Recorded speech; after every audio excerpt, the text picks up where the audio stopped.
Hello guys, today we're going to try to answer the question how not to practice scales.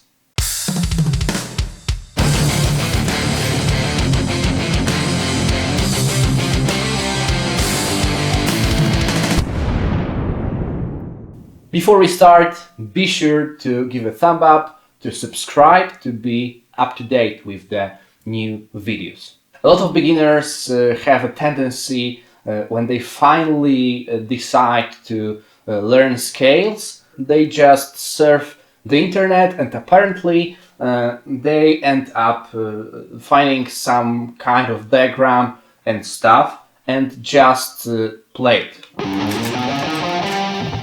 And that's it, that's all. Unfortunately, it's really not enough and they miss a lot of important information. And if they apparently forget the certain diagram, they know nothing. Today I will try to show you the proper way to learn the scales. I will use Super Locrian scale, which is also known as altered scale, and it's the 7th mode of jazz melodic minor.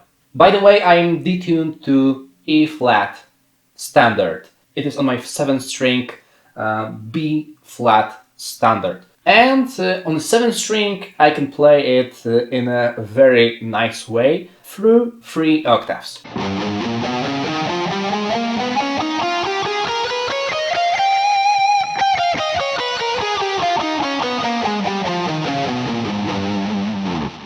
Currently I'm practicing jazz melodic minor modes in A. So the 7th note of the scale is G sharp. And in this case from G sharp to G sharp via 1 octave we can play Super Locrian scale. First step is to find out the intervals from the scale. The root note is G sharp. Second note is minor second, and it's A in this case. Then we have minor third, and it is B. Then we have diminished fourth, which is C in this case. Diminished fifth, which is D. Then we have E, which is minor sixth. Minor seventh, which is F sharp, and we go back to the root note, which is G sharp, of course. So from G sharp to G sharp, G, A, B, C, D, E, F sharp, G sharp. And it's very important to know the interval scale pattern. So even if we apparently forget the exact movement of our hand, we still can go back to the interval pattern and just play it.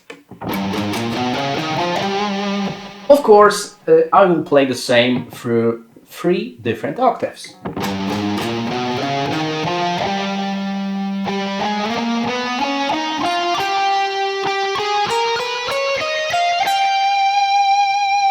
So another important factor is to play the scale not only the same one way, not only, and that's not enough, because when we start to compose or improvise, our playing will sound like just practicing the scale up and down. So it's a very good idea to practice the different patterns. For example,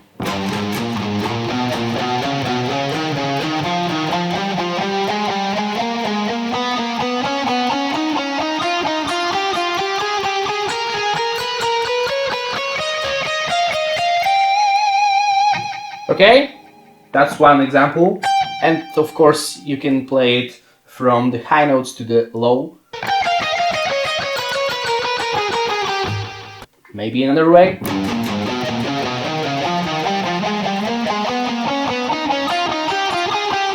Etc. Of course there are tons of different patterns, so you can even develop your own ones, like for example first note of the scale, third note of the scale, fifth note of the scale, and the seventh note of the scale.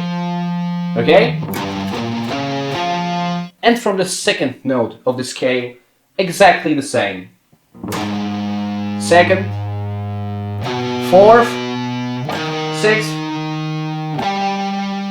root note, etc., etc. From the lower sounds to the high notes, and the opposite way.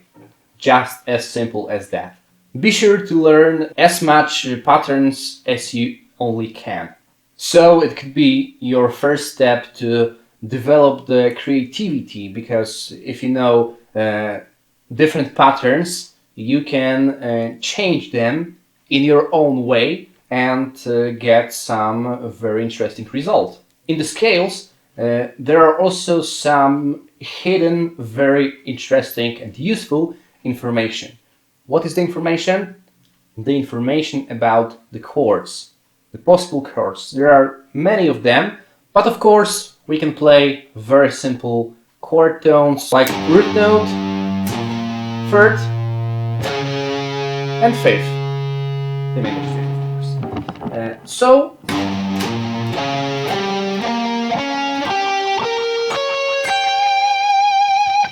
this is one possible way. Of course, this scale is often used to play over dominant chords.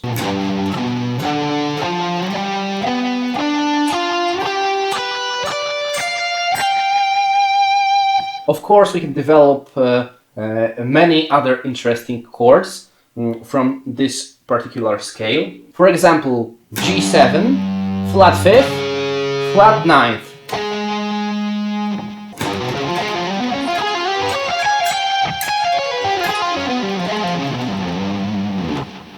So, for example, this one and many others. So why the chord that I played worked very good with this scale? Let's find out.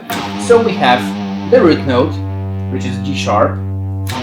So we have next C, which is diminished fourth, and can be treated like major third in this case. In the case of the altered scale. Then we have diminished fifth, which is D note.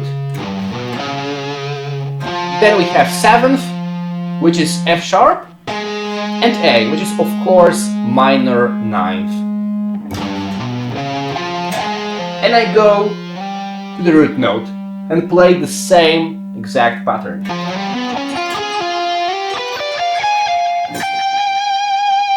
So at least play the simple 3-note chord and the same chord with seventh. So it is all in the scale. Then we had some arpeggios, and it's also a very good idea to find the same notes and play it at the same time. This scale, like I said before, is used to play over the dominant chords. So for example, G sharp 7, flat 5. We have G sharp, the root note, the seventh, which is of course F sharp. We have C, in this case major third. Like you can see, the diminished fourth is the same as major third. And a flat 5, which is D note. So it's the chord. Let's find it somewhere else. So for example here. So we have the root note, diminished fifth, seventh, and third, major third.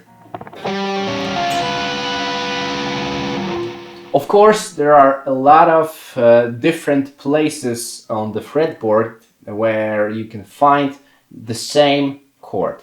So be sure to do it, at least in, let's say, 10 places. Of course, also be sure to learn all the modes of jazz melodic minor. Why?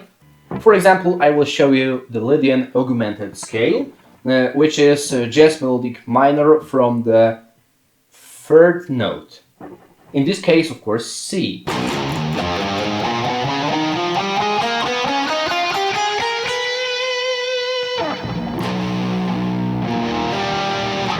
And as you can see, the notes are exactly the same. The only difference is that I play it from C to C now. But we have C, D, E, F sharp, G sharp, A, B, C. So the notes are exactly the same. And as you can see, if we start in this pattern from the G sharp note, and we play it from G sharp to G sharp, it's still Superlocrian / altered scale that we've been talking about before. G sharp, A, B, C, D, E, F sharp, G sharp.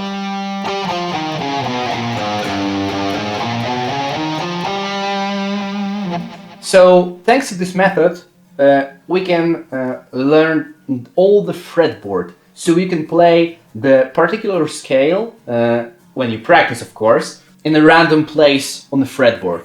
And which is very cool. By the way, we learn here the notes on the fretboard, which is very useful thing. So to sum up, when you want to learn the scale very good, it's good to know the interval pattern, first of all, the actual notes on particular key that you practice. By the way, practice in different keys, because in fact we play in different keys. So if you don't play in different keys, you will not get the visual side of the scale in the different parts of a fretboard. So to play, to improvise fluently, it's very important. Another thing, build a chord on a particular scale. 3-note chord, 4-note chord. So the root note, the 3rd and 5th of the scale, build a chord, and then, for example, you can extend it to 4-tone chord and add a 7th. For example, of course, you can build your own chords, extend the chords with different notes. Try. Then it's good to find those chords in particular positions on the fretboard. I will say at least 10 places. Then we have arpeggios, and again, root note, 3rd, 5th, and root note, 3rd, 5th, 7th. This should be your base to create your own stuff. Then learn all the modes of the particular scale. And that's it. That's everything for today. I hope you enjoy, and see you soon, of course.